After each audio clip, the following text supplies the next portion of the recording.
The views, comments, and opinions of the following program do not necessarily reflect those of Morris Media Studios, MorrisMediaLive.com, or its affiliates. Listener discretion is advised. As a small biz pro, so we roll, using procurement, program, and control. As a small biz pro, so we grow, using procurement, program, and control. I'm a businessman, yes, I'm an entrepreneur. Ooh, yeah. I'm a businessman, yes, I'm an entrepreneur. Ooh, yeah. I'm a businessman, yes, I'm an entrepreneur. I'm a businessman, yes, I'm an entrepreneur. Ooh, yeah. Crystal Mitchell, do you Good afternoon, everyone. This is the Business Zone with Crystal and Gilbert Buchanan, your small business paramedic. And Crystal, yes, sir. This is going to be a very good show because we'll get to prepare small businesses, getting them ready for 2019. Well, yes, we will. You guys get to coach with us today, which is good. That's important because, actually, there's Candace is already on. Hey, Candace. Voice is a little hoarse today, everyone, but I'm here. I'm doing a get ready to stir up 2019. All so right. I'm doing a campaign and for coaching. I got a nice holiday package for $99. Oh, very good. Yeah. Right. So tell them what's involved in that package. So they're going to, Candace is, she goes, where's my voice? I don't know. I lost it somewhere this week. I'm not quite sure what happened. I had an allergy attack. You and I was talking to another colleague the other day, when we think about we're already thinking for 2019, what we want to do and for sure. put something in place. But most people don't. Most people just wing it. Yeah, they just do it day by day, transactional. And we want to try to get them out of that transactional mode so they can start thinking contractual. If you're thinking contractual, then there's a lot of planning involved. Right. You got to plan what your next move, what your process is going to be, what type of staffing you're going to need. Exactly. What type of budget you're going to need to take care of 2019. Right, exactly. So that's what we're going to talk about today. Not quite at the moment, but yeah, so I put that package together because actually I've already met with a couple of individuals that were referred to me. They ready to make a move. They ready to expand their businesses. That's good.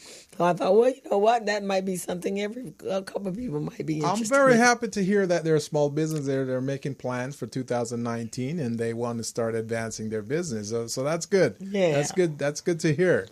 But we got some sad news in the business community, right, Crystal? We do today. I assume I think it happened 2 days ago. Yeah, 2 days ago. Aubrey Stone, who was the California Black Chamber president, he passed. He had been battling a long battle with cancer. Mm-hmm. He died at the age of 74.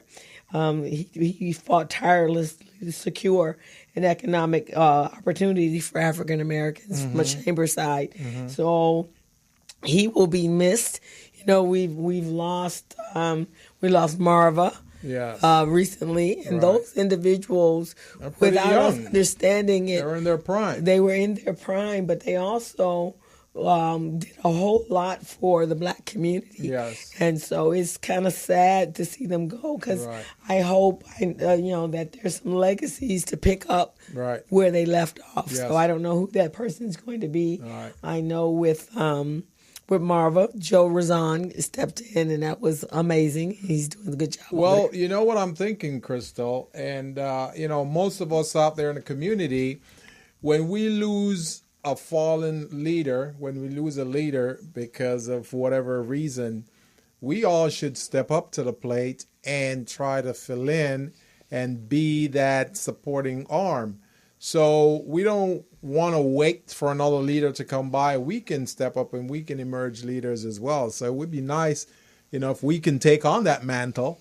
Yes. And keep carrying on the mission and the vision. And that's why I think it's so important that we stop working in silos, that we start working together as organizations, because we wouldn't feel the void so badly if we were working together and everybody was carrying their balance. But I knew what you did, and he knew what I did, so that we don't have that void. So exactly. That's a mindset, I think, from a people standpoint, we really need to work on. Yes. Hey, Michelle Cheeks, how are you?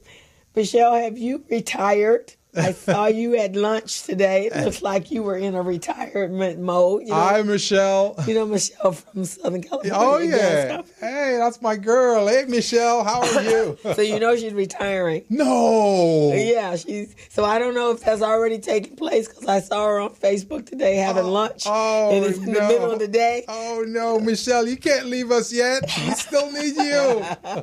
So Michelle is leaving. Oh. She said she was looking forward to it. Oh, man. Then, like I said, either they're leaving us in body and spirit, and they're leaving us from the places that we need them to be in. We definitely need to, to galvanize those forces and make sure that the leaders, they don't just leave us and go away in vain. We got to carry on the name, carry on the mission, the journey, and make sure that it means something for the remaining small businesses in the community. Yeah, it is very, very important, I think, because especially with what's going on today in this world, our community and actually the whole entire world is in an uproar with the current status that we have in Washington. Yeah. And just so many things, so much is going on. Right. And right now it's almost like it's every nationality for itself. It seemed like that. Yesterday, on Crenshaw, not too far from here. In fact, right up the street from Doolin's, there's a mural that is there's a church and there's a wall, and so there's a mural of it looks like the Black Panthers. The rendition of a Black Panther with the naturals and the whole bit. Right. So yesterday? I think it was yesterday morning. There were swastikas. Really? Yeah. Oh, man, come on. So, that's like, whoa, wait a minute.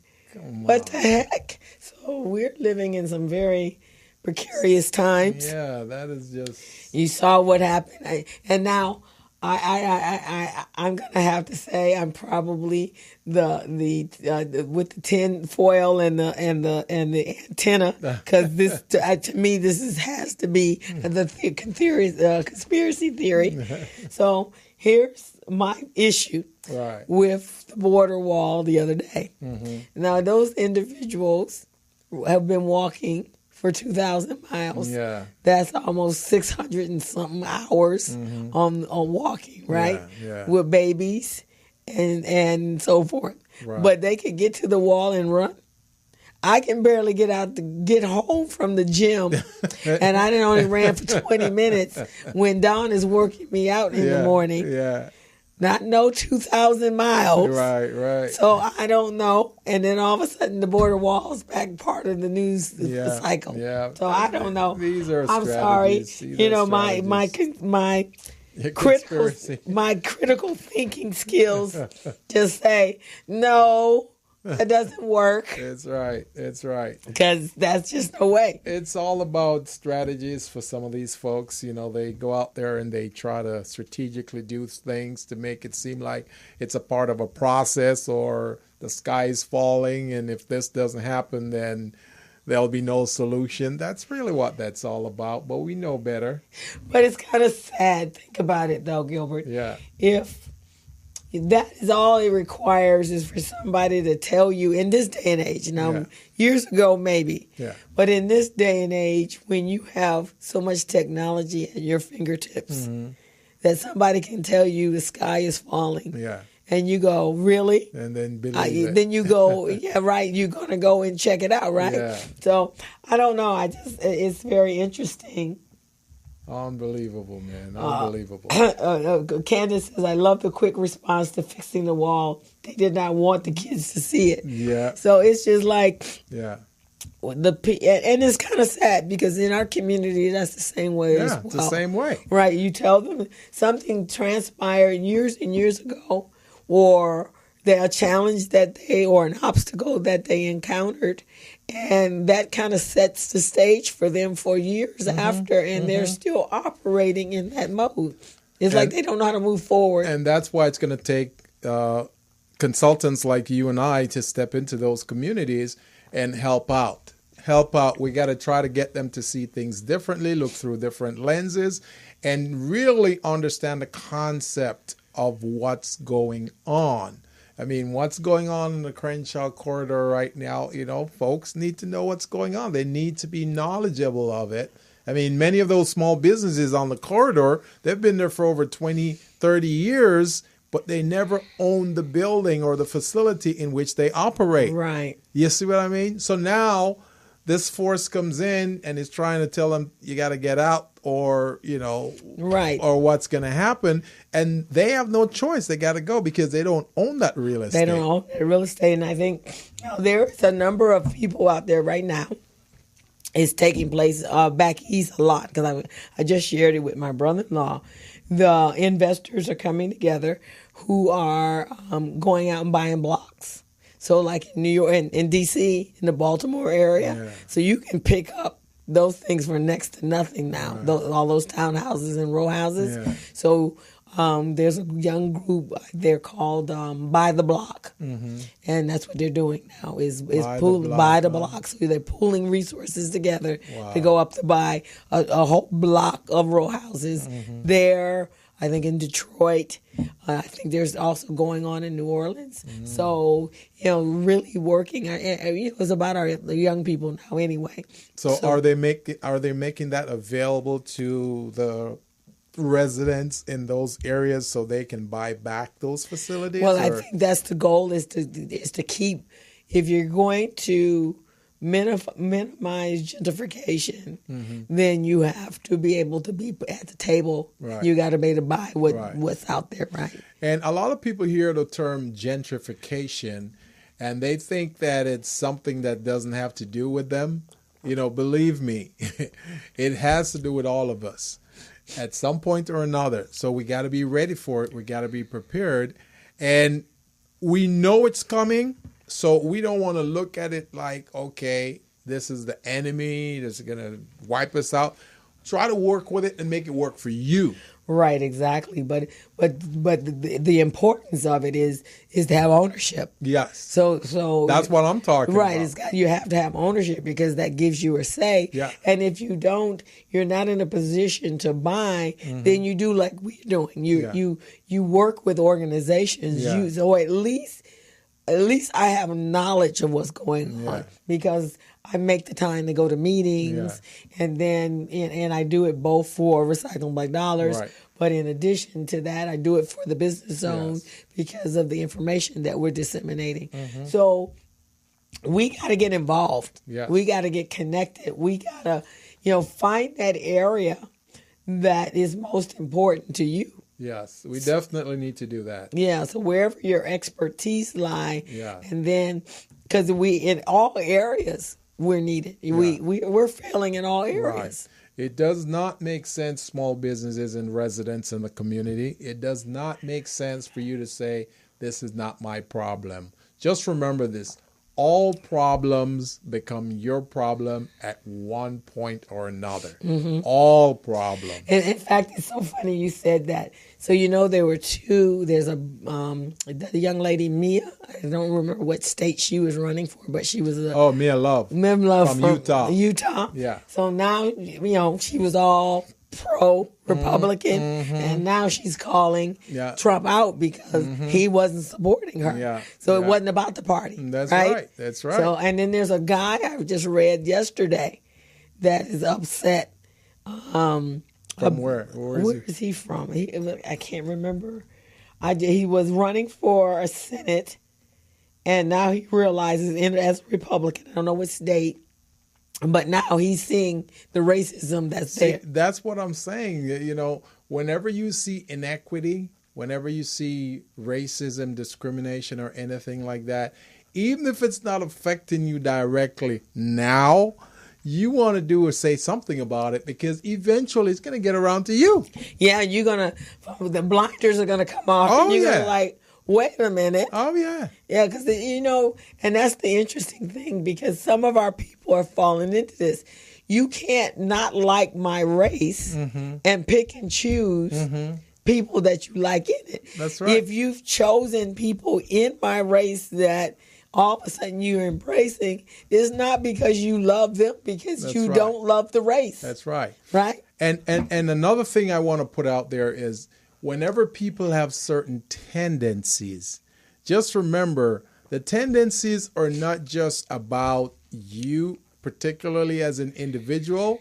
It's a behavior. The tendencies are about that behavior that this person displays. Right. So that behavior, it may be against a Latino, it may be against a Black, it may be against Asian. But if you see it displayed against one group, chances are it's going to be displayed against other groups, because it's a behavior. The Right, tendencies. exactly. You see what I mean? Right, because you don't go reserve this behavior for this person. That's right. And reserve this behavior No. for this person, because, all right, you might be a fairer skinned Black person, Yeah. so I'm going to embrace you. Yeah. But over here, you're a darker skin Yeah. or coffee color, Right. or cinnamon color. You see what I mean? No. Yeah. So those things do happen, and we need to start waking up. We need to start recognizing these things and calling them out. Yeah, Calling we them have out. to. We have to say something. Yeah. And if it's being said, and there's a couple of shows right now, and it's interesting because the media, the TV, the shows, the entertainment shows Yeah. are addressing certain issues. Yeah. I watched several shows. There was one called "I'm Sorry." It's a comedian. I can't tell you what her name is, but she was talking. The whole show is around things that are happening, and of course they're using current events that's going on. So she had a 5-year-old daughter. So the daughter came to her, and the mom was like, they're in school and they're having play dates. So the mom had scheduled a play date with one of the Black children and the mom. Right. And so then when she told her daughter, "Oh, we're going to have a play date with," we'll say Melissa for the sake of it. And she goes, "No, I don't like Melissa." And she goes, "You don't like Melissa? Why?" She says, "Because I don't like the color of Melissa's skin." Wow. And so That is deep. Yeah, so she went, and her and her husband are sitting across the table going, "Okay, how are we supposed to deal with this?" Yeah. And so, That is deep. and they're trying to explain it, but because they're uncomfortable with the topic, Yeah. they're not doing the best in explanation. Right. They're like, "But the skin is just the outside," which was a good start. But Yeah. then they said, "But it's like chocolate milk. I don't like chocolate milk." Oh, Lord. And then she goes, "And I don't like dark chocolate." Wow. So the more they kept talking, the worse it was getting. Yeah. So they just stopped. Right. So they went to one of their friends. Yeah. And they said to the friend who was a Black guy, 'cause, Yeah. you always got to go to your Black. So what am I supposed to do about this? Yeah. He goes, "I don't know." And so they're like, "Well, can you go talk to her so she can see your friend?" And he's like, "I don't think that's a good idea." See, this didn't just come from that little girl. There are some tendencies that those parents have displayed. Because they're not having the conversation. Right. And they may have inadvertently or subconsciously displayed those types of behavior, not knowing that the little girl was paying attention or listening, and she picked up on it. Right. Or a grandparent or a neighbor, someone. And so I think that's the issue. We all live such separate lives that we don't, it's really an understanding of another person. Yeah. I had the privilege of growing up in a multicultural community. And so at a very early, when I was really young, we lived in a predominantly Black neighborhood. But when we got to be grade school or middle school, we then moved to a multicultural. So on our block, there were 2 Black families. Now we knew everybody. This is in New York, so we knew everybody like in a 6 or 10 block radius on all the streets. We all had friends, and we interact on on the streets. But on our immediate street that we lived on, there were three black families, and then there was Italians, and there was Jewish people, and there was someone from Lithuania. The only thing we didn't have in Buffalo was Asians. We didn't have any Asian people, but Puerto Ricans. So it was a mixture of people. Right. So I would go over and have dinner with a friend of mine who was Italian, and I got to know their culture. So that gave me a broader view of other people. Yeah. And then they would come over to her house. And I remember when I was a kid, my mom was about chores, as most black parents are about chores, right? So we had to do, in the summertime, we had to wash clothes, we had to iron, we had to wash dishes and that kind of stuff. So I remember we were in our basement. This is telling my age, guys, but in our basement, our washing machine was the wringer kind. So we were down, we had to go wash, and we were like, we are not happy with that, but you weren't going to fight your parents. Right. So my girlfriend, her name is Kathy. I remember this. And she says, she comes over, what are you doing? I said, we can't come out and play because we have to do our chores first. She goes, well, what kind of chores are you doing? So we're washing. So she came over, she goes, oh, this looks fun. Because she didn't have to do chores for her house. Her mother was a homemaker. Yeah. So her mother did all the work. Yeah. And she goes, can we help? Oh, my Lord. And so we're like, yeah, sure. We have to iron after this. So we got them to come over and do it. Because that was the first time they had to do it. They had never had to do chores. But again, when I went to her house, her mother was doing everything. When she came to my house, we had chores. But again, that's recognizing the differences in culture. That's true. So it gives you a broader view. Yeah. And but most of us are not doing that. No, not at all. Not at all. And because of those things, it really shows a disparity. There's disparity that goes on there, which is really prevalent. Right. So it's because racism is ignorance. It's ignorance of another person if you don't. And just like you just described, about that wall where they went and put that SWAT sticker over the Black Panther theme, it's unbelievable, man. Right. It's unbelievable. Right. Unbelievable. In a neighborhood that's predominantly black. Yeah. I mean, it's got other people moving into it, but it's predominantly black. But what we did do was what happened, and which was interesting, because my nephew, they went to Palos Verdes, and a couple of years ago that happened to them as well. There were SWAT stickers all over out of their school. So, of course, it was a big thing. And it was on the news first thing yesterday morning. But the artist, he showed up.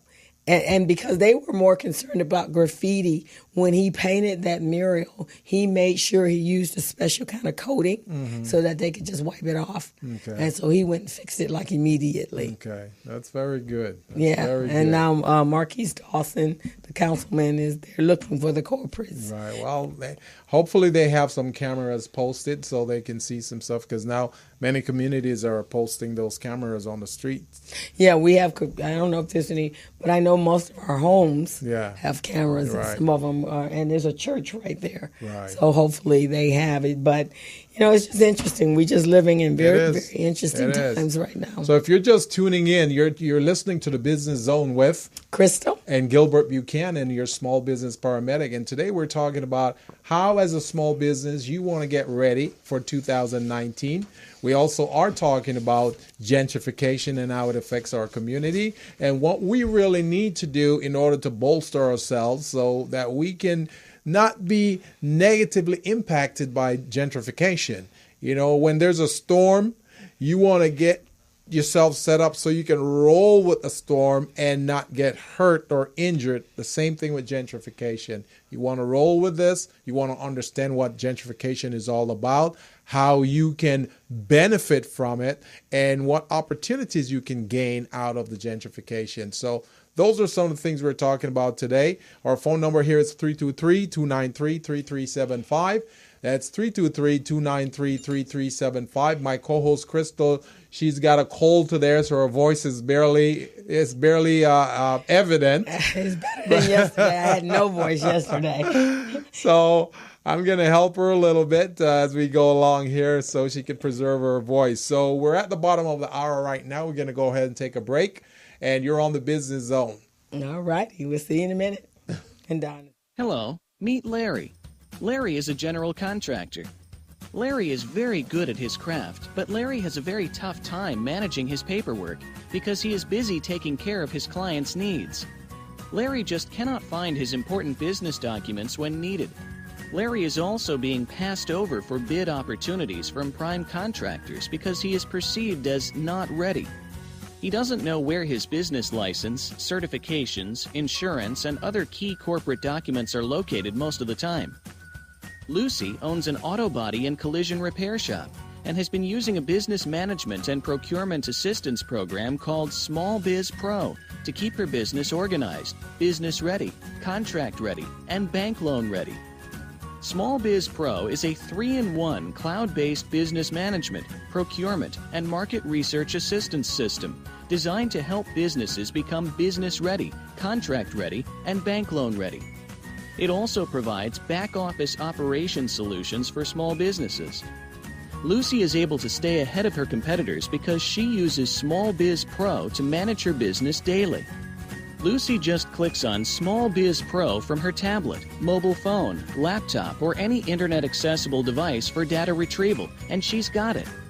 Lucy introduces Larry to Small Biz Pro, and now Larry is more organized and can now find all of his documents and new bid opportunities in seconds. Larry now saves $120 in labor costs for each missing or misplaced document. Just simply go to your web browser and log into smallbizpro.net and register today for a limited 30-day free trial offer. Services start as low as $1 per day. Let's put the competition out of business. Small Biz Pro. If you stay ready, you don't need to get ready. Register now at smallbizpro.net and begin saving money. Email info@smallbizpro.net or call 626-533-1186.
So we're back on the Business Zone with Crystal and Gilbert Buchanan, your small business paramedic. And we're talking today about small businesses who need to get geared up, get ready for 2019.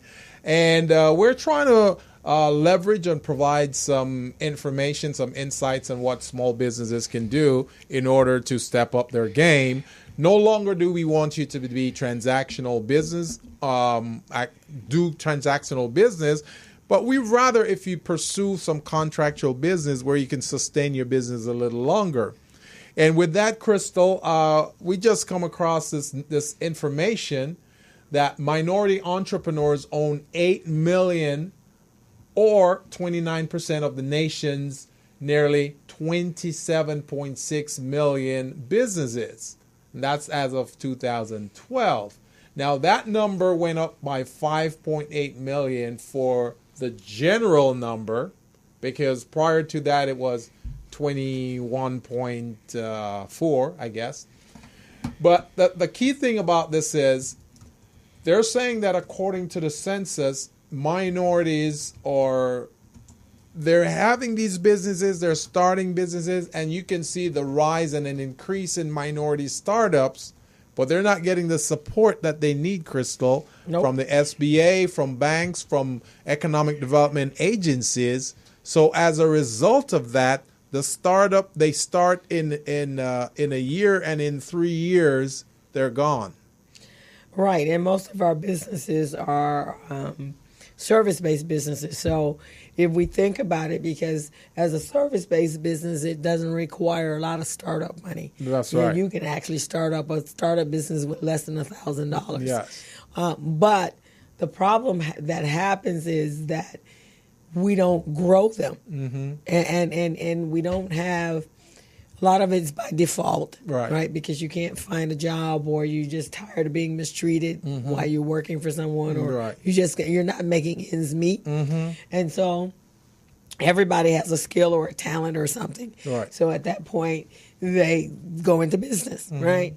But they're not looking at going into business on a grand scale. Right. It's really to supplement an income. Right. It's really a job. Yeah. It becomes a job. Yeah. So I'm looking here at the Black-owned businesses by industry. So most of our businesses, there's like 649,000 Black-owned businesses that are service-based businesses. And then as you go down, you have healthcare, administrative resource, admin support, agriculture, and these are the businesses. The more money it requires for you to run that business, the smaller the number gets. The participation number is. Right, exactly, because to own a mining company or oil company, you need quite a bit of money, right? Which is amazing, and those are good markers, Crystal, because we understand that accessing funds is so restrictive to minorities and women, then we can pretty much tell the type of businesses that might be owned by a minority or a woman. Right, exactly. Because we don't, to produce a product, then you have to be able to have enough money in order to produce that product in mass. Right. Because you would have to be able to, if you were going to get it into a big box store, then you have to have enough money to produce that. You got to get it trademarked. You got to get it copywritten. Right. You got to have your raw materials to make it happen. Yeah. And so now your sources are limited because. Remember, I did this study worked with the SBA and the Milken Institute on that that study we did, and only 20% of our businesses even got loans in 2014. Wow! And it really hasn't changed. That is unbelievable. One, because we don't have enough black banks. That's true. That's one of the reasons, because we have to go and be judged by somebody else. So if we had our own black banks and relationships with our banks with people that look like us, like they do in the Jewish community, like they do in the Asian community. The Asian community has and the Jewish community, they actually have a foundation that if you're going to start a business, then you come to them and they get you going. So when you look in, let's say in the Asian community, the Vietnamese, they corner the market on pedicure, the salons, right? And then the Koreans corner the market in the hair care industry. Right. So you have to stop and say to yourself, well, how is that so? How do they come from another country? Remember, they're coming here for a better life. Right. So it's not like they came here with a lot of money. Right. So where are they going?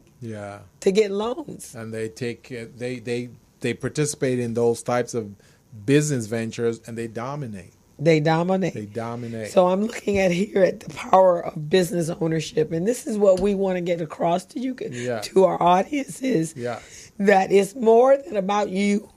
Mm-hmm. It's about what you do and how owning a business changes your community of which you live in. So the demographics on white-owned businesses, they create 55.9 million jobs. Wow. And they employ 44% of the working white population, and with annual revenues about $12.9 trillion. And they could give every working white America a check for $102,000 a year. Say that again. So their annual revenues equate to $12.9 trillion. And if they chose to, every working white America could receive a check for $102,000 a year as a salary. Wow. So then let's go to the Asian community. They create 3.8 million jobs, which is enough to employ 33% of the working age Asian population, with annual revenues of $793.5 billion. And if they chose to, they could employ every working age Asian American, and they would receive a check for $67,000. Wow. I wonder how much it will be when it gets down to the African American. Will it be 15,000? We're getting close. So the Hispanic business owner, they create 2.5 million jobs. They employ 8% of their working Hispanic population. Right. Their annual revenues are $473.6 billion. And then their average, if they were going to hire their own, would be 14,000. 14,000. I was close. That's Hispanics. That's Hispanics. That's Hispanic. Oh, my Lord. I can't wait to hear the African Americans now. It's probably 8,000. Yeah. Oh, So Lord. we create 1 million jobs. We employ 4% of the working age black population. 4%. 4%. With an annual revenue of $187.6 billion. And we would only be able to give them a check of $7,000. Oh, my Lord. Unbelievable, man. Unbelievable. So we, and most of the time it's because we have service-based businesses. Yes. And we're solopreneurs. So no one taught us how to take a company and say, okay, I'm going to work, but then I'm going to earn enough money and create enough revenue. So now I have employees. And then from there, I'm going to make sure that I'm duplicable. And then I'm the one out there selling because it's my company. And that's probably a big reason why it accounts for many minorities in the community who's been working for 20 odd years in their business. They're not able to purchase the building in which they operate because they don't have that much net worth to do it.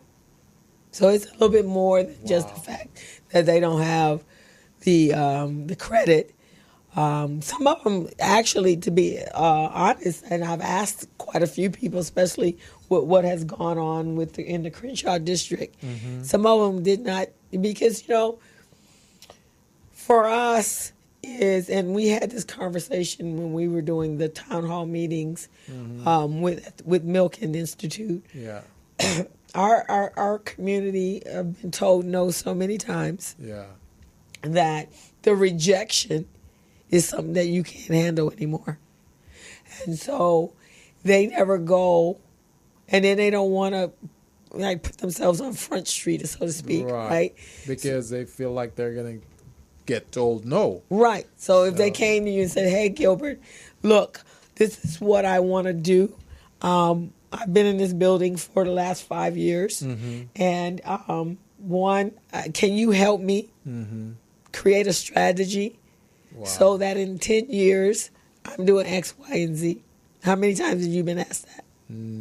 I can't remember. right? I cannot remember. So I had a young lady that she's going to be a new coaching client. She called me, and that's the question she asked me. She said, I have been doing my business for 14 years. It's a child care. She goes, I've been doing a family care, but I'm wanting to now open up a child care center that is not in my home. And so can you help me? This right here. On this side. There we go. So, can you help me? And I said, sure. So she's already done her nonprofit. She went out and did both an LLC and a nonprofit, which was good. So now we can talk social equity, enterprise. And so I sat there with her yesterday or 2 days ago, and we mapped out a big picture. And one of the things I told her, so she, like one of our guests recently, she's written her own curriculum. I said, so we need to do X, Y, Z. I said, and just think. I said, so had you thought about the many ways that you can derive revenue just on the mere fact that you've created your own curriculum? And she goes, no. And so I told her. Wow. And she went, oh, my God. And then I said to her, I said, now let's go a little deeper. I said, if you've opened, this is going to be your second location. I said, what if you created a franchise environment? Because one of the things she told me she did was she, her program is not just a child, is to also create parenting classes for the parents, because she realizes when they leave school, they got to go back to the dysfunctional households. Right. So some more curriculum. Wow. And so by the time we got done, she was like, oh my God, I got her writing white papers, because she teaches from 8 years old to 10 years old. Right. That's 10 years of historical data Oh, yeah. on teaching and educating a minority child. And that is valuable data that she's collecting there. Right. Valuable. And I said, and just think how many books you have. So when she walked out, she goes, I'm so excited. When do we start? Can we start because that's what you need to do, right? Is to sit down and go. Establish a measuring tool. And establish goals and how you will achieve that. Right, exactly. And what all you're doing, and how all the things that you're doing, how scalable are they? Yes. That's a good strategy you did with her, Crystal. That's very good. So that's what we're going to be working on.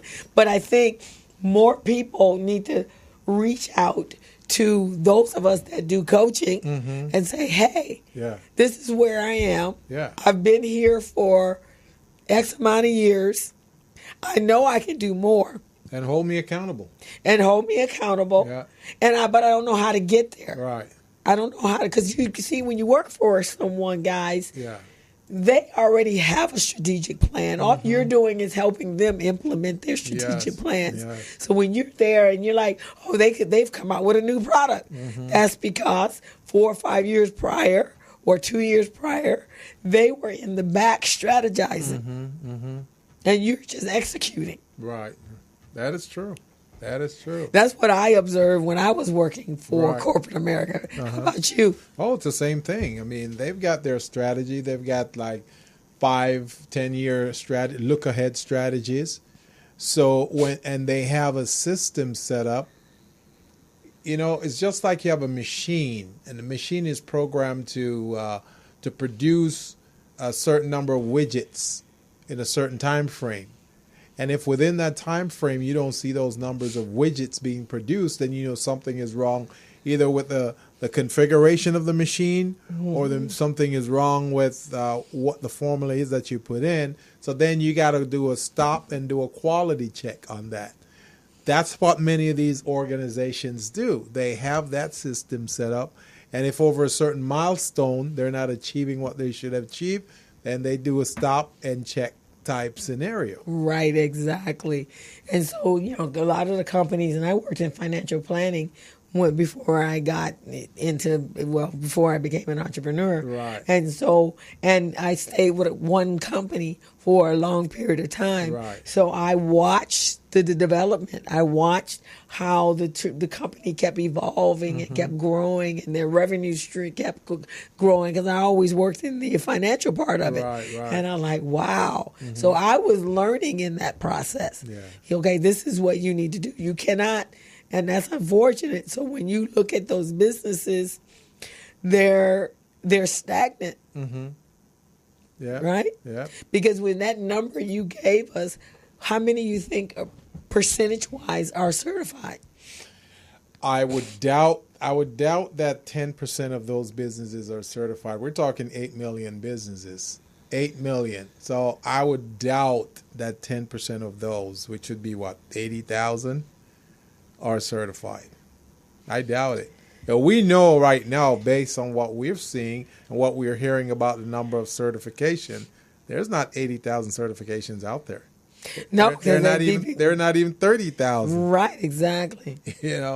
So that right there is a big shortfall, and perhaps some of the reasons why many of these small businesses are not certified, they may not know about it, they may not know how to go about it, or they think that they're not ready, so they just don't get bothered.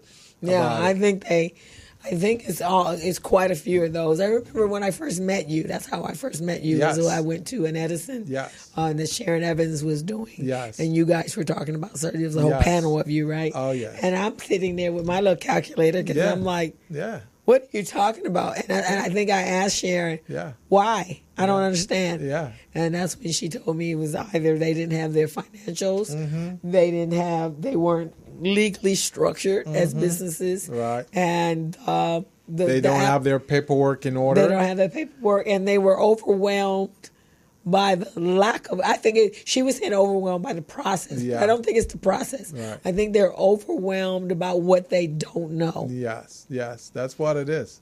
Because since working with you and being more focused in that, and the classes we're done, right? Just when we do our classes, people are like, "Wow, really?" Exactly. Right, and even people, because I was telling Armin, who does the digital marketing classes, so we're always in awe with everything he says about the amount of money being made over there. Right. So when I was telling him yesterday about the certification, because of what he does, he doesn't necessarily come in he could, because he's Filipino, but because he's got a specific niche. Right. So the schools, he's been doing work for the colleges forever. Yeah. But it's always the low-hanging fruit that he's getting. I see. And so when I was explaining to him last night, yesterday, he said, "Oh, that's why they always have me come under a certain number." I said, "Yeah, you get certified and you come in on a different number." Yeah. But again, so now it's beginning to make sense to him. Right, exactly. But because he's in marketing, he can make big money. Oh yeah. And he always has, and he has. So because just the nature of it, because you operate your marketing budget based upon your percentage of revenue. Right. In a corporate environment. So I'm trying to find a spreadsheet that I did with income and how to determine income. So once I find that, I want to definitely for us to go over how small businesses can start thinking in terms of revenues. If they want to earn a certain amount of revenues, how much they should actually earn in order to net a certain amount. So it's like creating that sales funnel, right? How many contacts and how many people you need to bring into the funnel. Exactly. And how you need to be closing business. Which is how real estate agents work. Yes. Right? Because they, especially out here, because of the dollar amount, they could say, okay, I'm going to sell 7 pieces of property, and at least I know I'm going to make X amount of dollars with my expenses. And that's after you take out the expenses, the taxes, and all of that. Right. But many do not do that. So I'm getting ready to look for something that we can do right now and show them. Okay, that'd be I fantastic. think that would be good. So you want to take a quick break? Yeah, let's go ahead and take a quick break right now, and then when we come back, we have something that you want to pop up on the screen there so we can show numbers of minority and numbers, how they relate to this, as well as we're going to go over this projection, this revenue generation chart. All right. So you're on the Business Zone with Crystal and Gilbert Buchanan, your small business paramedic. Let's take a break. Hello, meet Larry. Larry is a general contractor. Larry is very good at his craft, but Larry has a very tough time managing his paperwork because he is busy taking care of his clients' needs. Larry just cannot find his important business documents when needed. Larry is also being passed over for bid opportunities from prime contractors because he is perceived as not ready. He doesn't know where his business license, certifications, insurance, and other key corporate documents are located most of the time. Lucy owns an auto body and collision repair shop and has been using a business management and procurement assistance program called Small Biz Pro to keep her business organized, business ready, contract ready, and bank loan ready. Small Biz Pro is a 3-in-1 cloud-based business management, procurement, and market research assistance system designed to help businesses become business ready, contract ready, and bank loan ready. It also provides back-office operation solutions for small businesses. Lucy is able to stay ahead of her competitors because she uses Small Biz Pro to manage her business daily. Lucy just clicks on Small Biz Pro from her tablet, mobile phone, laptop, or any internet-accessible device for data retrieval, and she's got it. Lucy introduces Larry to Small Biz Pro, and now Larry is more organized and can now find all of his documents and new bid opportunities in seconds. Larry now saves $120 in labor costs for each missing or misplaced document. Just simply go to your web browser and log into smallbizpro.net and register today for a limited 30-day free trial offer. Services start as low as $1 per day. Let's put the competition out of business. Small Biz Pro. If you stay ready, you don't need to get ready. Register now at smallbizpro.net and begin saving money. Email info@smallbizpro.net or call 626-533-1186.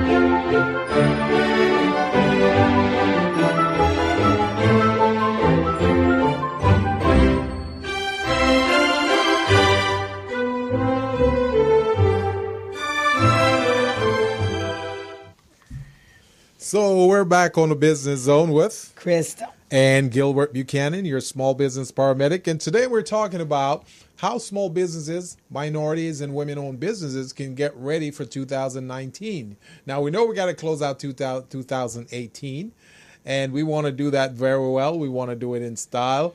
A little later on in the show, Crystal is going to talk about how you need to get your 1099 prepared, and so you can be at the forefront and ready to submit this come January, because they've changed the dates. And many small businesses don't really know that, so they get left behind and get charged late fees or penalties. But what we're doing today, we're going over a system that can help you guys to better plan your business for 2019.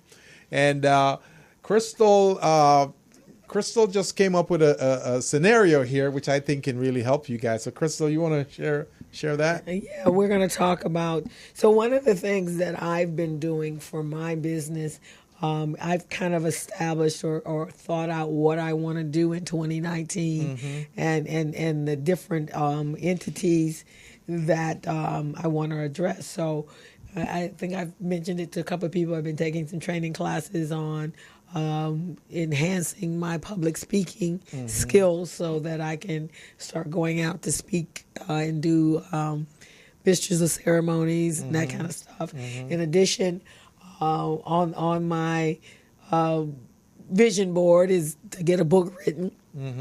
And whether it's going to be collaborated or solo author. I like that. And then the other thing that I want to do is, since we've been doing these digital marketing classes, is really generating multiple streams of income. Yeah. I personally, as coaches, and you probably can attest to that, is when you're doing we're doing good stuff, right? So we're training and teaching, but you got to send out invoices and you got to wait for people to send your money back. Yeah. And it's on their time frame, not on yours. That's right. So, and that's a hard, you're always chasing the dollar. So that's why I want to create multiple streams of income for myself. Yes. So that's really where I'm taking my business. That's very good. Is so that, and then of course we have the radio show. We created that a couple of years ago so that we could also create another stream of income coming in for that. And give us time to do what we are passionate about. That's right. That's right. Right? So to do that though, you got to sit down and think about a business model. Yes. Right? Yes. On what makes that business work. What do I need? What are the parts to it? Right. Most people don't write business plans, but that's really what you're doing. You're That's building the building or the business from scratch. So you got to identify a couple of things that you have to do. You have to identify, let me turn that off so that don't show up over here. You got to identify your skills and what skills and services you're going to offer, and then how those skills can generate revenue. And if that revenue is feasible for you to continue to build on that platform. That's right. Right? That's right. So, and you got to create the value of what you're going to be delivering. You got to know what's involved. You got to know what's involved. Yes. So when we look at our businesses, I know my core is the accounting, which is how I get into companies. Yeah. Because then if I go into a company and I analyze their revenue streams and look at the historical data for over a number of period of time, and if I see it's the same that has been for the last 5-10 years, then there needs to be some changes. Right. And that's a good point you brought up, Crystal, that I really want us to hammer to these folks.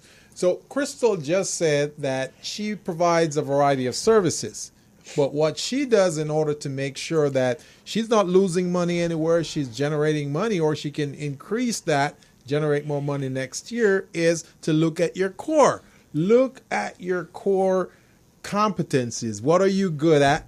And which ones of those core competencies can generate revenues for you or generate more revenues than the next? Right.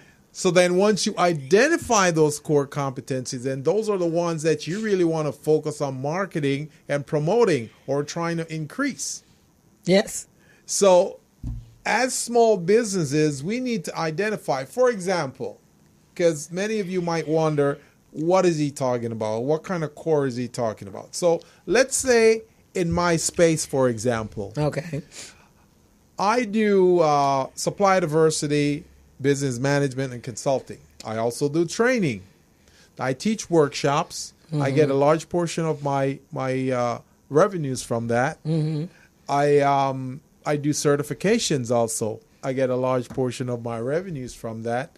I do contract management, contract compliance, labor compliance. I get another large portion of my revenue from that. So what I want to do, so let's say those are my key core competencies. Right. What I can do is I tally up all the revenues on the training, all of the revenues under certifications, right, all of the revenues under business management, compliance and labor compliance, and see which one brings in the most. Right. Then based on that, I want to total up all the time that it takes me to generate all of that revenue throughout the year, Right. then you divide it according to the amount of revenues that you get.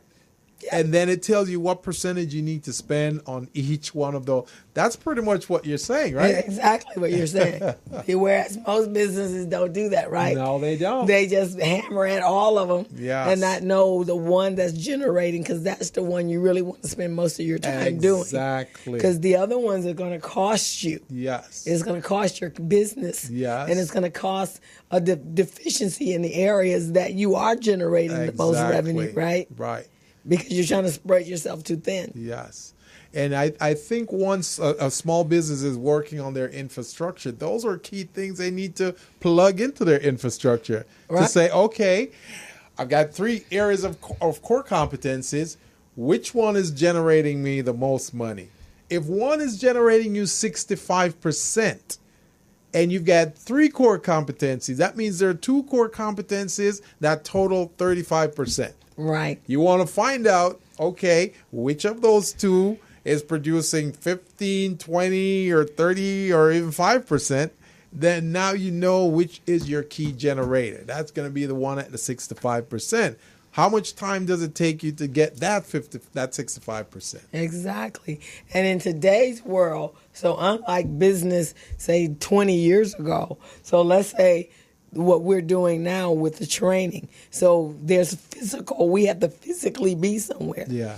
Now we could actually double the revenue if we were now automating and being digital about our training, right? Yes. Because now we don't have to be, you don't have to have expenses for travel. Mm-hmm. You don't have to be worn out. Yeah. So you can just do it right there in your own office at your own home. Save you time and money. Save you time and money and reach a larger number of people. That's true. That's a no-brainer. Right. That should be a no-brainer. That's something that, because when we think about it now, you train a little differently than I do. Yeah. My classes, I'm the one that's doing the marketing to bring people in. Yeah. You actually go and train for other people. Right. And so they're doing the marketing. Right. But not always do you get there and you have a full class. No. Because it still is based on somebody else's efforts.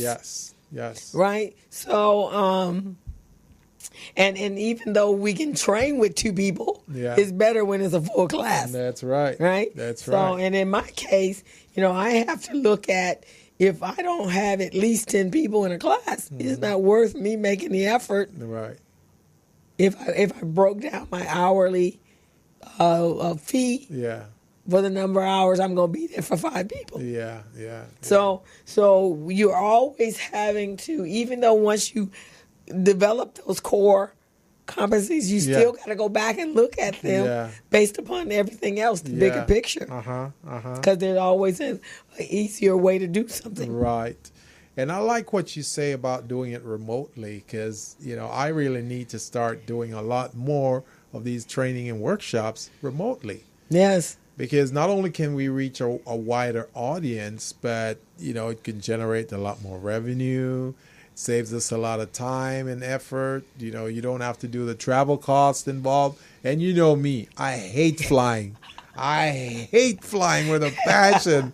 But then I have to do it. I have to fly. So every time I got to fly, Crystal, it's like, it sucks up so much energy out of me. Well, because you look at the prep time, you got to pack. Yeah. You got to pack everything with you. And then you got to get to the airport an hour and a half before. And the night before, I usually don't sleep because I don't want to miss my flight. Right, exactly. So by the time you get to your event, you're tired. Tired and sleepy. So really reevaluating. If you're going to go do that, then it should be for obviously longer period of time and a whole lot more money, so it can justify the cost of it, right? That's what I'm talking about. And energy, but the other things. And even now, there's so many great tools out there. Yes. In fact, one of the other partners or colleagues that I'm working with, we've been doing a lot of our planning for the digital classes using Zoom. So, is that a free service? Or? If you want to share, I pay for it because my plan is to actually use it for training. Right. But I pay for it. And so what we do is because he, just like you're in Alhambra, he's out in Whittier. Yeah. So I just send him a link. And then we can share screens, and we can plan a couple hours while you're just doing right there. That is great. And so you could actually do that with. So next year, one of the things, again, this is what I'm thinking. I'm thinking, how can the one person, me, reach a broader and a larger number of people? So I need to use tools. I need the digital tools to do that. Right. So we could actually have clients out of state and incur and do your meeting on Zoom. Right. That sounds very good. Sounds very good. It would be the same as you standing in front of a classroom pointing at your screen. And less wear and tear on your feet than your back. Yeah, and the fact that you hate traveling. Yeah. And so it's always about the automation, but you always have to, I think every year you have to sit down and, like you said, you have to identify what kind of money you want to make, how you want to increase your revenues. Yeah. And then, and as they say in the sales industry, how do I back into that? What do I need to do to make that? How many units do I need to sell?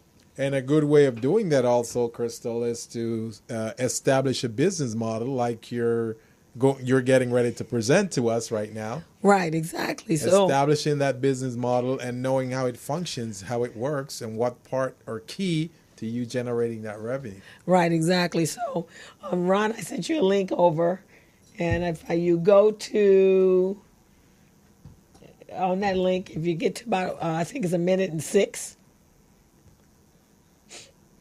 So we'll show this video, and then on the other side of the video, we'll break it down for you, and we'll cover certain areas of this business model.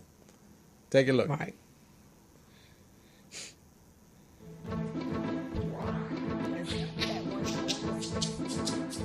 An organization's business. The channels described through which specific value proposition. These are the bundles of products and services that create value for your customers. The channels describe through which touch points you're interacting with customers and delivering value.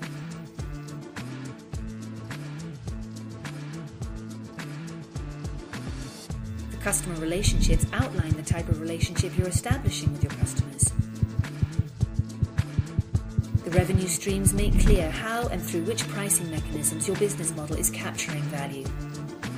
Then you need to describe the infrastructure to create, deliver, and capture value. The key resources show which assets are indispensable in your business model. The key activities show which things you really need to be able to perform well. The key partners show who can help you leverage your business model, since you won't own all key resources yourself, nor will you perform all key activities. Then once you understand your business model's infrastructure, you'll also have an idea of its cost structure. So with the business model canvas, you can map out your entire business model in one image. This works for startup entrepreneurs just as well as for the most senior executives. Interesting. Yeah. That's a very neat process on business model, setting up your business model. We would like to challenge some of you who are listening to us right now, watching us right now on the tube, to give us a call. Tell us a little bit about your infrastructure, your business model, how it's set up, and if it looks anything close to what we just presented to you. Yeah, I know for me, very early on in my business, I identified, which is the networking piece to me, I identified partners that could help me leverage the businesses that I do. Because early on, when I made the transition from corporate America to entrepreneurial, I needed to make sure that it was an easy and seamless transition. So I had started acquiring and networking way before I left corporate America. Right. And when I got out there, then my business was based upon word of mouth. And so I really didn't have to do any marketing or anything, because I had already set up the systems in place. and I knew what skills. So, and that was why, and I stayed in corporate America a little longer than it was my plan, because I was adding on skills. Right. So that I would be very valuable when I left that environment. So you looked at partnerships, strategic partners, all of those types of things. Right. I have my strategic partners. I identified what products and services I was going to sell, and then and which ones were going to be in demand. So it's solving a problem, right? So. When I first started, it was in the early 90s, and at that time, people did not have accessibility to computers. They only had accessibility to computers at work. And so then, desktops became more affordable, and people started buying them, but they didn't know how to use them at home. Right. And that was my first business. That was my first service that I was selling. So their weakness became the gap. Their weakness and / gap in the marketplace became your sweet spot. Right. So you were able to leverage that. Right. And generate money. Oh, that's great. Right. So when I was in corporate America, I'm thinking, wow, what is going to, looking at the trends, right? What's about to happen? And so I'm looking and going, wow, okay. So I became friendly with the IT people. And whenever they would come set up computers at my desk, I was looking and taking notes and following along. That's beautiful. So at least I understood the basics. I mean, I wasn't programming or anything, but I knew how, okay, that's how you set up a computer. And so when I got to, so when I'm thinking, okay, when I come out, what exactly am I going to sell? Yeah. And that was the start of it. So then you look at the pain that was out there in the marketplace and you go, okay, I can solve this pain. Right. And so at that point, now that was in the early 90s, and a lot of people were becoming, venturing out and starting to become entrepreneurial. Right. So then, while I was working, I had, learned and gone to school to accounting and bookkeeping. And so what was going to be the next pain? They weren't going to know how to track their income. And then I started learning how to use things, and that's how I actually started using QuickBooks, which is about 30-something years ago. That's amazing. And so those are always my core experience. And even every now and then, it's been a while, but teaching computers on a different level. Yeah. When social media first came out. Yeah. Not everybody knew how to do that. No. I mean, something as simple as setting up a Facebook page could be challenging for other people. Oh, yeah. I mean, but they'll pay somebody to set up a Facebook page. That's true. That is true. That's a gap right there. Yeah. That's a big gap right there. Yeah. So looking at your marketplace, hey, Bobby, looking at your marketplace and what skills you have, because that means you can always reevaluate. Yeah. But that also means, and this is, I think, an issue for our small businesses as well, the reinvestment in yourself. Yeah. So that means you have to go to trainings. You have to watch webinars. Yeah. And practice so that you can keep adding on skills. Yeah. And another thing that would be very helpful within this business model format is looking at revenue streams. Yes. Different types of revenues. Now, currently, how many streams of revenues do you have coming into your business? Is it just one? Is it from selling a product or a service, or providing a training? How many of those do you have? And if you're selling a product, how many different types of product are you selling? Are you selling subscriptions? That could be another revenue stream. So these are things that many small businesses, in stepping up your game for 2019, you want to take a look at. Right, because now I tell you, with the digital marketing classes that we're doing with Armin, which we do every week at the Urban League from 5:30 to 7:30, the type of revenue that is generated off the internet is just mind-boggling. And some of these people, are not doing anything more than what they are passionate about. So, we use an example, and Armin was supposed to be in today, but he couldn't get here, so he'll be here next week. So you like music, you like food. Armin likes music and food as well, right? Right. So Armin, if you do cooking or anything, so he takes pictures of his food. Yeah. And then puts that on YouTube and Instagram, and then drive traffic to your site. Yeah. And driving that traffic, people are going there to open up a recipe. In the meantime, the annoying ads that we all have ad blockers for. Yeah. Well, when you flip that, that's making somebody some money. Wow. So now when I look at a website and I see ads coming here, and here, what I'm doing now is noticing if I stay on that site for 15 to 20 minutes, how many ads have actually popped up. Yeah. That's amazing. And that's how people are making money now. Yeah. And that's one stream of revenue That's there. a stream of revenue. So if you look at multiple streams and that's what you want to do, I would say look at least three to four or maybe 5 streams of revenues. Yeah. That will help. Places. Yeah, that will help you tremendously. Like the one you just mentioned, that online presence and activity. That's one stream.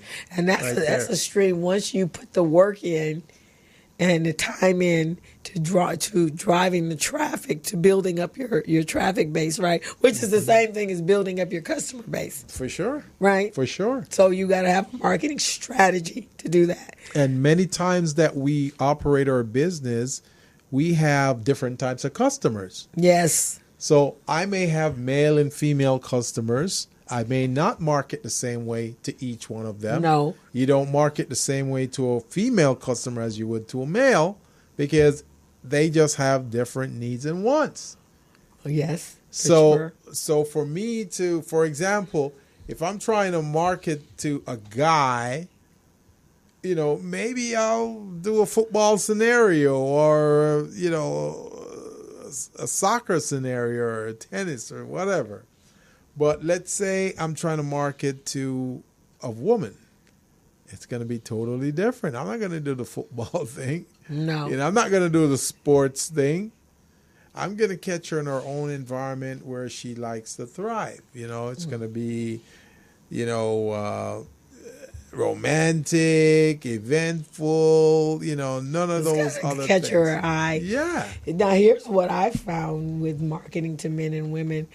Most of my male clients have come in via word of mouth. Yeah. Men are more likely to ask somebody to refer them to somebody. They don't really take the time for ads and so forth. Women are more susceptible to ads. Yeah. Unless the ad is being generated in a place where he frequents. Right. Right? Yeah. So, which is why GoDaddy advertises on the Super Bowl and on the sports channels. So if you're going to reach out to men, you have to advertise where they spend most of their time. And I think they do NASCAR too, right? They do NASCAR. So that's where what's her name, Danica Patrick. Yeah. Right. So that's where they do all because it's more successful.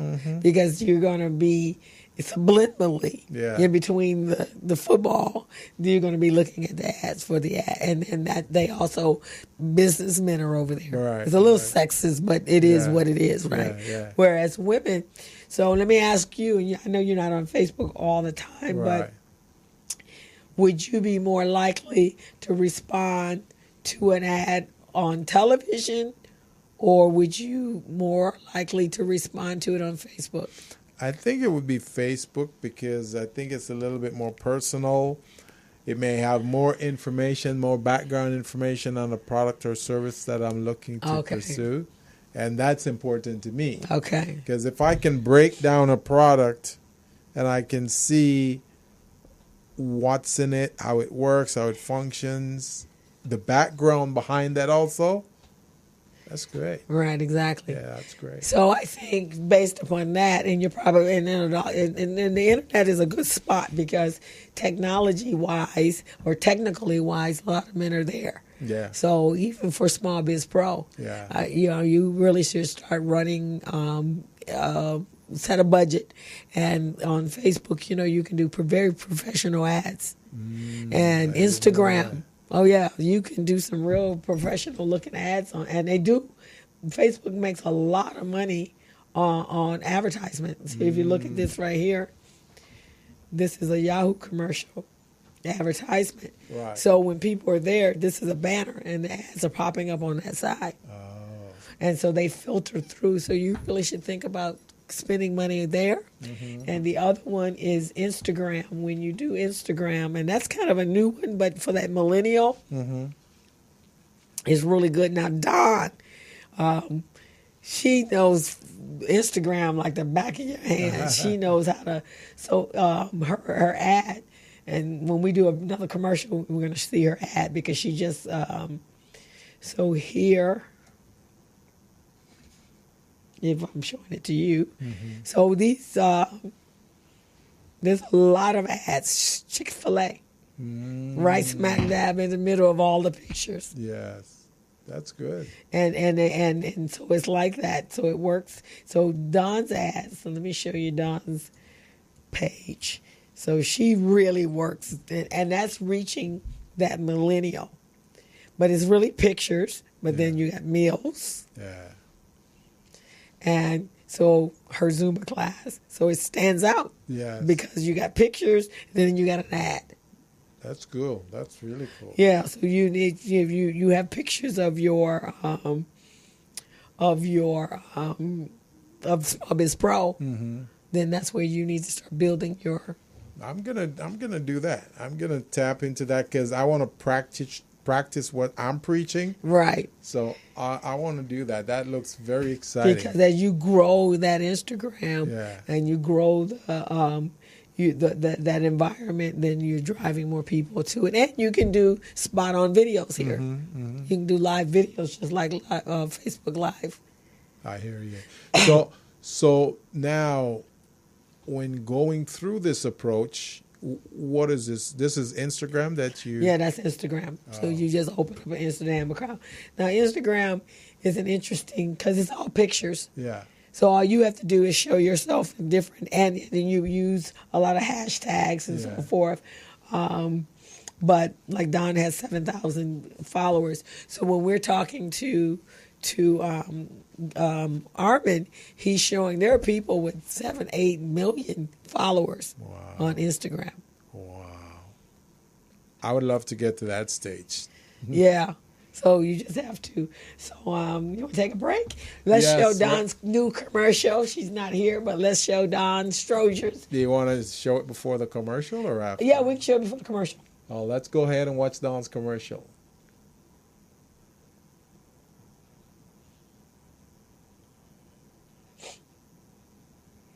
So let's see what you got there, Ron.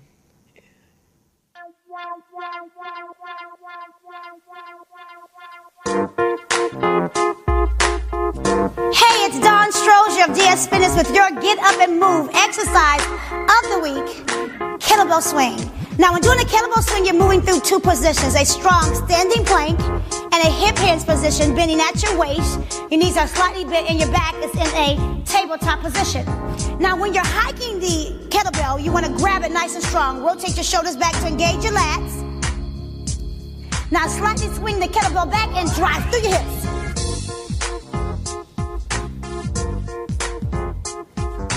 There you have it, a kettlebell swing.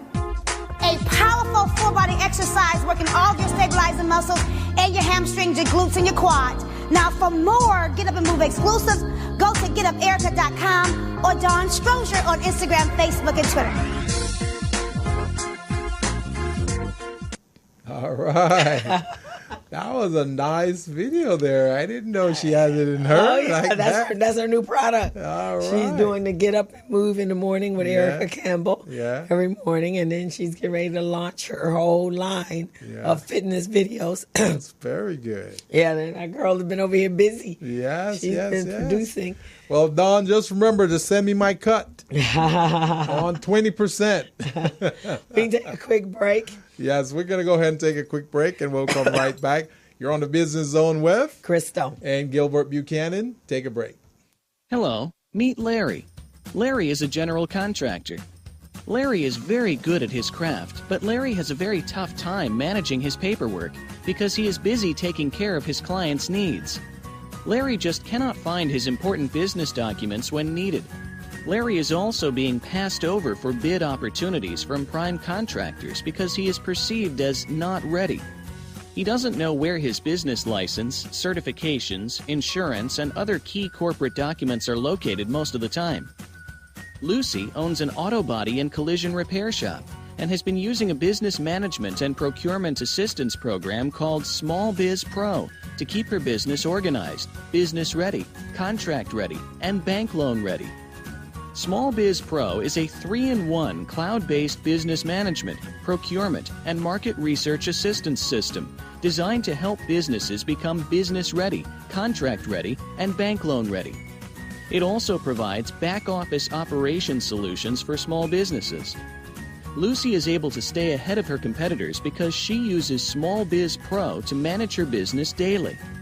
Lucy just clicks on Small Biz Pro from her tablet, mobile phone, laptop, or any internet-accessible device for data retrieval, and she's got it. Lucy introduces Larry to Small Biz Pro, and now Larry is more organized and can now find all of his documents and new bid opportunities in seconds. Larry now saves $120 in labor costs for each missing or misplaced document. Just simply go to your web browser and log into smallbizpro.net and register today for a limited 30-day free trial offer.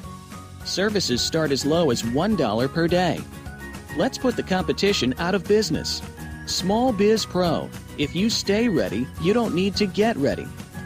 Register now at smallbizpro.net and begin saving money. Email info@smallbizpro.net or call 626-533-1186.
Meet Larry. Larry is a general contractor. Larry is very good at his craft, but Larry has a very tough time managing his paperwork because he is busy taking care of his clients' needs. Larry just cannot find his important business documents when needed. Larry is also being passed over for bid opportunities from prime contractors because he is perceived as not ready. He doesn't know where his business license, certifications, insurance, and other key corporate documents are located most of the time. Lucy owns an auto body and collision repair shop and has been using a business management and procurement assistance program called Small Biz Pro to keep her business organized, business ready, contract ready, and bank loan ready. Small Biz Pro is a 3-in-1 cloud-based business management, procurement, and market research assistance system designed to help businesses become business ready, contract ready, and bank loan ready. It also provides back-office operation solutions for small businesses. Lucy is able to stay ahead of her competitors because she uses Small Biz Pro to manage her business daily. Lucy just clicks on Small Biz Pro from her tablet, mobile phone, laptop, or any internet-accessible device for data retrieval, and she's got it. Lucy introduces Larry to Small Biz Pro, and now Larry is more organized and can now find all of his documents and new bid opportunities in seconds. Larry now saves $120 in labor costs for each missing or misplaced document. Just simply go to your web browser and log into smallbizpro.net and register today for a limited 30-day free trial offer. Services start as low as $1 per day. Let's put the competition out of business. Small Biz Pro. If you stay ready, you don't need to get ready. Register now at smallbizpro.net and begin saving money. Email info@smallbizpro.net or call 626-533-1186. So we're back on the Business Zone with Crystal and Gilbert Buchanan, your small business paramedic. We're having fun here today. We're talking about some great things for small businesses for 2019. In fact, my whole goal and my mantra is going to be increase revenue, multiple streams of revenue for 2019. That's all what I'm talking about. That's all I'm talking about. That's what I'm talking about. Identifying so many different streams. And the thing about it is many small businesses, they have some additional streams that they haven't thought about. Like, for example, when I was in Fresno on Tuesday teaching my workshop, this entrepreneur, the two of them, a husband and wife, and they create this hat. It's called Cool Breeze. Okay. It's a hard hat. Oh, okay. For workers? For construction workers or field workers. Okay. With a built-in fan in it. Oh, so wow. Yeah, so what it does while you're out there working in the sun and you're hot, your head is hot, you're sweating, this cools you off. And you know, if your brain is cooled, you can think better, you can function better. Right.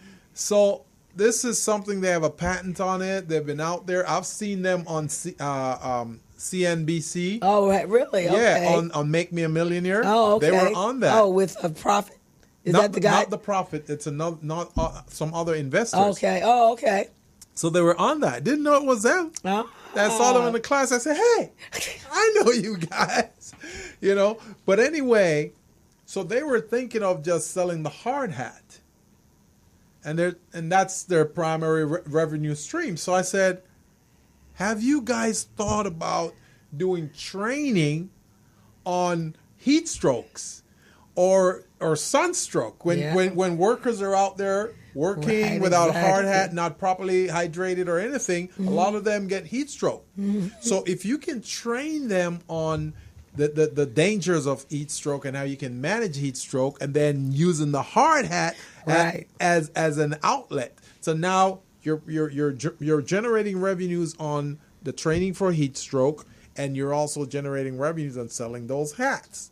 I said, that's another revenue stream right there. And even if they added to that, because building the safety, they have to do the safety qualifications every year with HR. So a lot of corporate companies would pay them to come in and do that. That's what I'm talking about. And in addition to that, do some CPR. Yes. CPR to the construction. That's another revenue stream. So it was just amazing. They go, I never thought about that. I said, see, there you go. It's another revenue stream that you can tap into. That's why life with a coach makes a life different. I'm telling you. That's why you guys need to hire coaches, because we see things differently. We're not in the business. We're outside of the business. Observing. So we're looking at it differently. We're looking at it different. So you really want to invest. If you really want to take it and look at your business through a different eye.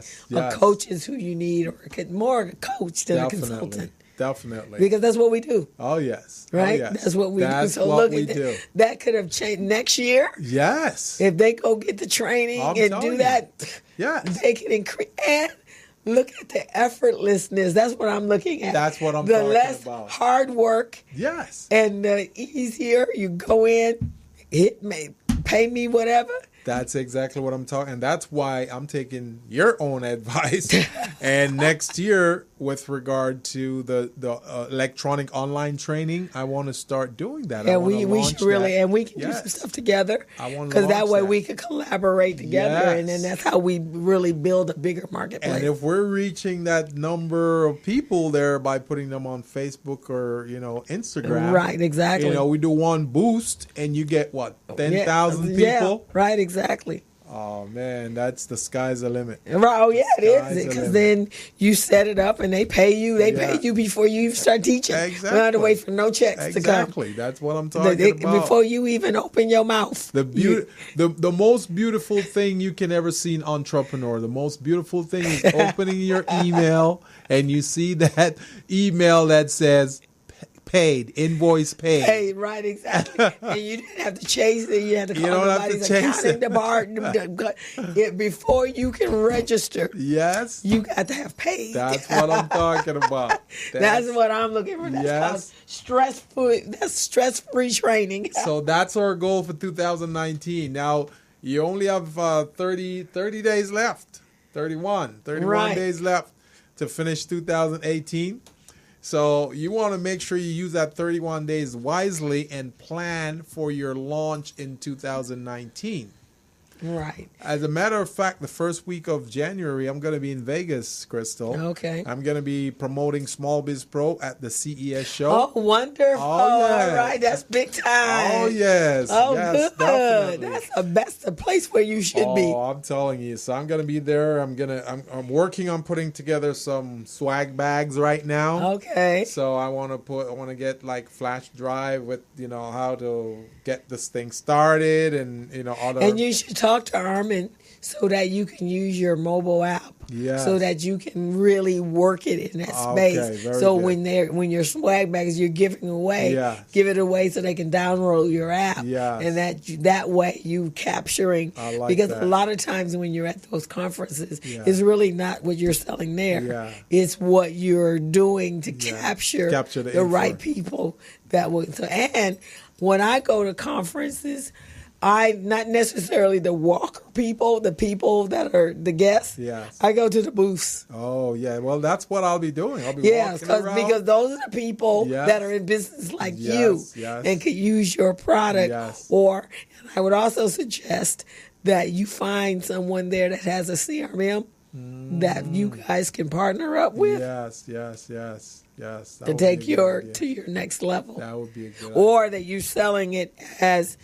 You're either selling them as a third party. Yeah. Like that's what QuickBooks does. Yeah. QuickBooks has a whole shopping cart full of third party affiliates. Oh, yes, they do. And they actually have an online. I do a train. They used to do in-person training, but now it's like an expo, but I do it online. Right. And so they have speakers coming in. But in the shopping mall is all their third-party affiliates. I'm getting some ideas here.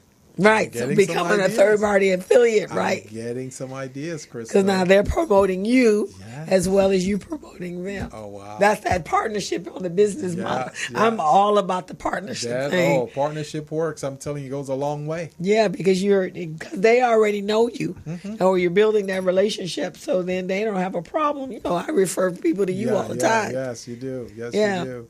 That reminds me, I need to follow up with this person that you sent me a couple of days ago. Yeah. So that's because you already the groundwork has already been laid. Yes. So you just kind of come into it, but that's the importance of partnering. But I'm proud of you to do the CES. Thank you. That's huge. Oh, that's huge. That's very huge. So then if you get to a tech one, so if you identify. See, that's going to be the first one. So once I do that, I'll get to see the lay of the land. lay of the land. And then for the next ones, then, I'm going to go with, what's her name? Lenice. Lenice, So she's going to help me with that. And it's going to be great. Yeah, that'll be really, really good. Because once you get into that space, because now you're doing it, you're trying to, it's still kind of transactional. Yes. But you got to get to the people. Oh, yeah. To that are the buyers. Oh, yeah. That's really what I want. Yeah. And that's why I want to put some videos on these flash drives so they can see the videos. Yeah. Yeah, you have Azarian. Yeah. Yeah, I'm going to have him. I probably do Fiverr. Yeah. You know? Okay.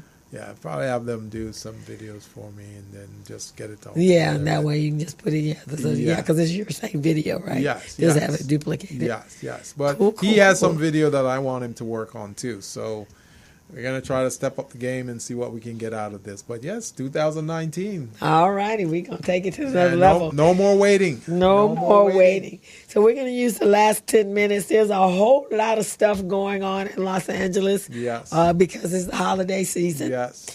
And so I'm going to read a couple or let you know about a couple of the holiday events that's going on. Yes. There's a video that's been showing in between our commercials. So it has it there, and I'll put that on our Facebook page. Let's go with the Sunday. It's a very busy weekend this Sunday. Yeah. We have Sold Out Connection. They're doing their Sunday holiday boutique. So, you guys know I'm the co-director of Recycle Black Dollars. So for the holiday season, we are encouraging you to buy your holiday gifts from people that look like you. That's right. And there are tons and tons of vendors out there. So the first one you can do is to go to Sold Out Connections. And they're going to have a fun this Sunday at Donna's annual holiday boutique. That's on December 2nd, which is Sunday, from 1 to 5. So if you go to Sold Out Connections, you will be able to find all the details there for that. The other thing that's going on, Recycling Black Dollars, we are about to getting ready to publish our 2019 resource guide. Yeah, we want you in it. We need your ad. You paid, but we need your ad. So we need you to advertise. So call Jackie B at 323-449-2099 and ask for our special ad and membership package. Next thing we have is one of my mentees and RPD member, Miss Ardina Brooks. She is having her first gallery opening. Oh, yeah? Yeah, on December 2nd from 5:30 to 7:45 in Inglewood. The tickets are $15, and you can reach Ardina at 310-713-9203 or Arde Brooks 31 at AOL.com to get your tickets. Very good. The Bella Network, we are having our holiday party along with Keeping It 100. We're doing that on December 6th. I believe that's a Thursday from 7 p.m. to 1 a.m. At Killer Shrimp. At 4211 Amity Way, Marina Del Rey, California. The tickets are $40. You can go to thebellanetwork.com and get your tickets for that. Very good. What else we got going on here? Oh, we have, for the kids, the P. Brown Junior Tennis Program. We're having our 8th annual holiday tennis celebration. It's free to the community. It's Saturday, December 15th from 10:30 a.m. to 1:30 p.m. It's at Jackie Tatum Harvard Park at 1535 West 62nd Street on the corner of Haldale and 62nd. Come on out and bring your children. We're going to have a fun day of tennis for the kids. It's going to be clinics and drills and games and lunch and snacks. And Santa Claus is coming to visit the children. Santa Claus is coming to town, He's baby. coming to town. Then we have My Christmas Holiday Special, which is $99 for a gift of coaching. All right. The gift that keeps on giving. I like that. So that cost is $99, and you can reach out to me at 323-906-7004, and I can tell you what it all involved. And you can also go on Facebook, and you can see an ad there. And now we're going to get to business. So we're having a Disadvantaged Business Enterprise Conference on December 5th from 8 a.m. to 3 o'clock at the Sheraton Gateway Hotel Grand Ballroom at 6101 West Century Boulevard in Los Angeles, California, 90045. And tickets are $25. But if you give us a call, if you call Crystal or I, we have 10 free tickets for this event. So you can participate by giving us a call. What number do you want to give them to call, Crystal? 323 906 7004. 7004. We're going to repeat that number. It's 323 906 7004. 7004. If you call that number, you can get one of these free tickets. You need to give us a call. If you're a DBE or you would like to become a DBE and you want to bid on some of these opportunities that's going to be available on this event on the 5th, then you want to call us right now so you can get into this event. It usually costs $35, and we here at the Business Zone will give you that ticket for free. So give us a call ASAP. All righty. And our last event is the annual Crenshaw Christmas Ball. We are having our second annual Christmas Ball at the Crenshaw Yoga and Dance Studio at 5426 Crenshaw Boulevard. Tickets are $35. We're going to have some great food. We're going to have a marvelous fun time. So we want you to come out and support.